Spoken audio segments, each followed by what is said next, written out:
You are the only animal on Earth that kills by going through the skull, not around it, not under it, through it.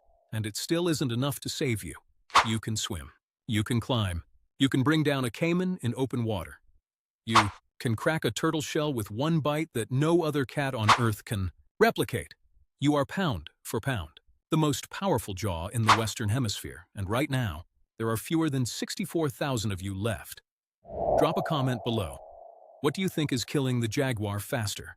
Habitat loss, hunting, or something else? I want to know what you think before we get into this. This is the full life of a jaguar, and it is extraordinary. And it is brutal, and it is almost over. You slide out of your mother somewhere in the Amazon, rainforest, and land on the ground next to one sibling. Your mother licks you, clean, and you push toward her with your legs already trying to work. Beneath you, you find her and start feeding with your sibling, pressing in from the other side and knocking you off twice before you push back hard enough to hold your spot. Few weeks pass and your eyes have opened. You can see the inside of the den now, and your sibling spends most of the day running into you, climbing over you and biting your ears until you bite back. Your mother watches but doesn't stop it. She never stops. This is the curriculum. Then one day she leaves to hunt and doesn't come back straight away. Your sibling moves toward the entrance of the den, curious, so you follow. A large snake slides in from the edge of the opening, with its body taking up most of the gap. Your sibling freezes in the open, and you press back into the far wall. Not moving, the snake moves closer with its head low and its body pulling in behind. Your sibling still doesn't move. Then your mother comes back through the entrance fast and low, with her jaws closing behind the snake's head before it can turn. She drags it out in one pull, and it's gone before you've had time to move toward the entrance yourself. Your sibling walks back toward you like nothing happened. You stay near the back of the den for the rest of the day, watching the entrance. That's the first time you understand that things come in from outside, and your mother won't always be there when they do. You're 3 months old now, and for the first time, your mother lets you follow her out of the den. You stay close behind her with your legs working twice as hard to match her pace across the ground. She stops at the edge of a muddy clearing and drops low. So you drop low, too, with your belly touching the ground and your eyes on her. A peccary is feeding at the far side of the clearing. Your mother starts moving toward it, slow and flat, with each paw placed down carefully before the next one lifts. You copy her, trying to keep your body low, but your back legs keep pushing you up at the wrong moment. She launches from about 4 body lengths away, covering the gap fast and landing on the peccary's back. Then she bites, down through the top of its skull. The peccary drops almost straight away. That bite is what makes your kind different from every other big cat. Every other big cat goes for the throat. Jaguars go through bone. Your skull is built differently. Wider jaw muscles, shorter jaw than most big cats. So the force concentrates into a smaller point and goes straight through. No other cat alive can do what you just watched your mother do. You walk toward the body and try to pull a piece free, but your sibling pushes in from the side. You both pull in opposite directions until your mother steps between you and you let go first. You sit back and watch your sibling eat. Then your mother moves aside and lets you in. You pull a strip free and chew with your paws pressing the body down to get a better grip. Your jaw isn't strong enough yet to get through the tougher parts, so you work around them. You haven't tried to bring anything down yourself yet. That will change soon.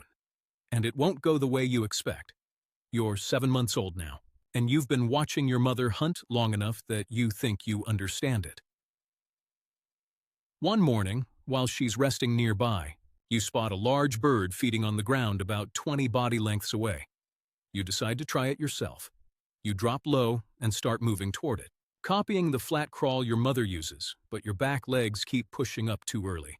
Your body rises at the wrong moment.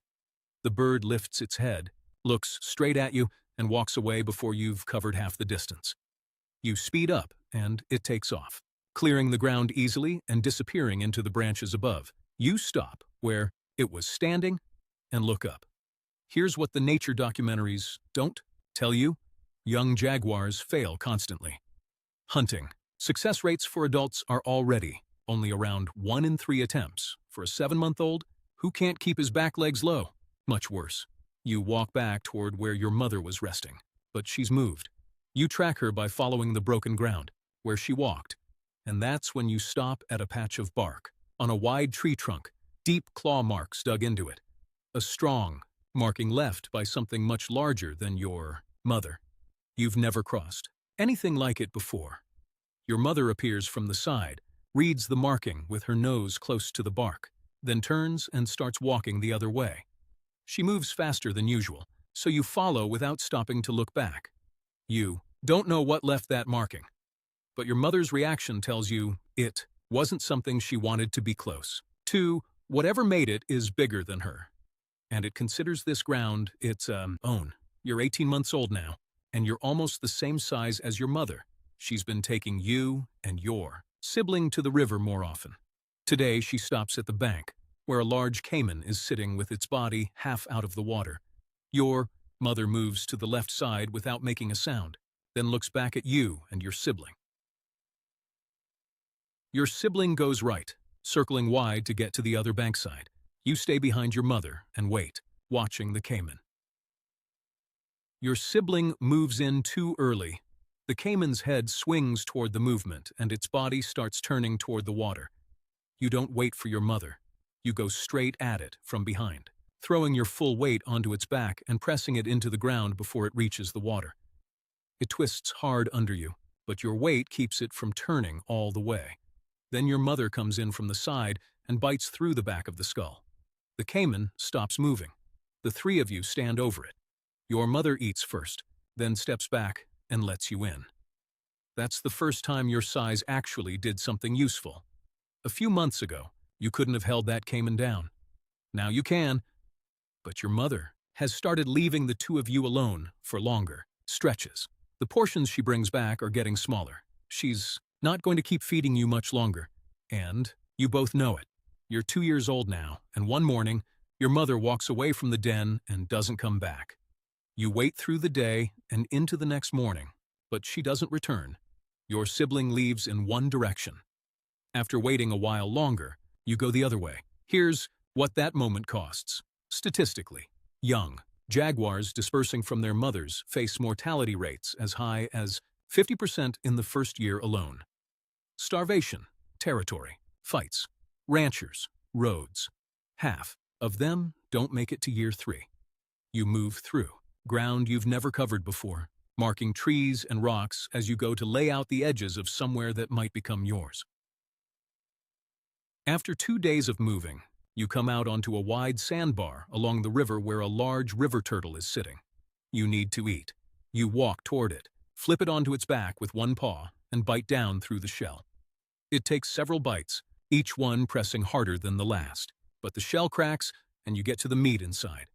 No other cat on earth can do that. Remember that, because the world is about to make you feel very small. A large male jaguar appears on the far bank. With his eyes on you, he's bigger than you across the shoulders, and he doesn't move. You hold still for a moment, then take a step back toward the tree line without turning around fully. You've been marking this ground for 2 days. He's been marking it for much longer. For months, you push into the same ground as the large male, marking over his lines wherever you find them. Then, one morning, you come around a bend in the trail and he's standing right in front of you, less than 10 body lengths between you. Neither of you moves. He takes a step toward you, so you take one toward him. He stops.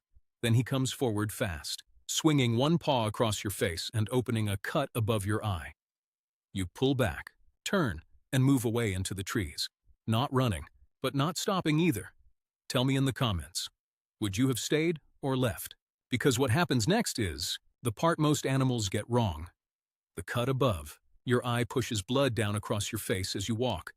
But you don't leave the territory. You move to the outer edges and keep marking, pushing your lines a little further in each week. A few months pass, and you start finding his marks less often. He's spending more time on the far side of his ground and less time on yours. You've worn him down. Not by winning one fight, by refusing to leave. After losing it, you're 5 years old now. The territory is yours. The hunting has been good. A female crosses one of your marking lines and keeps walking into the middle of it. You follow her for 3 days, keeping pace without closing the gap too quickly. On the fourth day, she stops and waits. You walk toward her slowly, head low, body angled slightly to the side. She watches you come. You stop a few body lengths away and sit down. She doesn't move off. Over the next 2 days, you move closer each time she stops, and she lets you. Then she stays still, and you move alongside her. She leaves your territory 2 days later, and you don't follow her. Somewhere in the forest, without you present, your cubs will be born. You will never meet them. That is how jaguars work. The father hunts alone. The mother raises alone. The species continues in parallel solitudes. You're 10 years old now. You've survived a caiman, a territorial male. 2 years of failed hunts. You've held a territory in one of the most contested ecosystems on Earth. But something has been working through your ground for weeks. Prey you've tracked to the river has already been taken by the time you arrive. No claw marks, no fur, no marks. Then one morning, you find a large anaconda coiled around a dead peccary. You need the food, so you walk toward it and reach down to pull it free. The anaconda releases the peccary and comes at you before you can pull back. It gets one coil around your neck and one around your front right leg. You drop onto your side with the weight of it pulling you down. You bite into its body and it tightens. You push onto your back and claw at the coils with your back legs and it tightens. Again, every time you pull air in, the coil closes a little more. Each breath gets smaller than the last. Your back legs slow down. Your front legs slow down. The biting stops.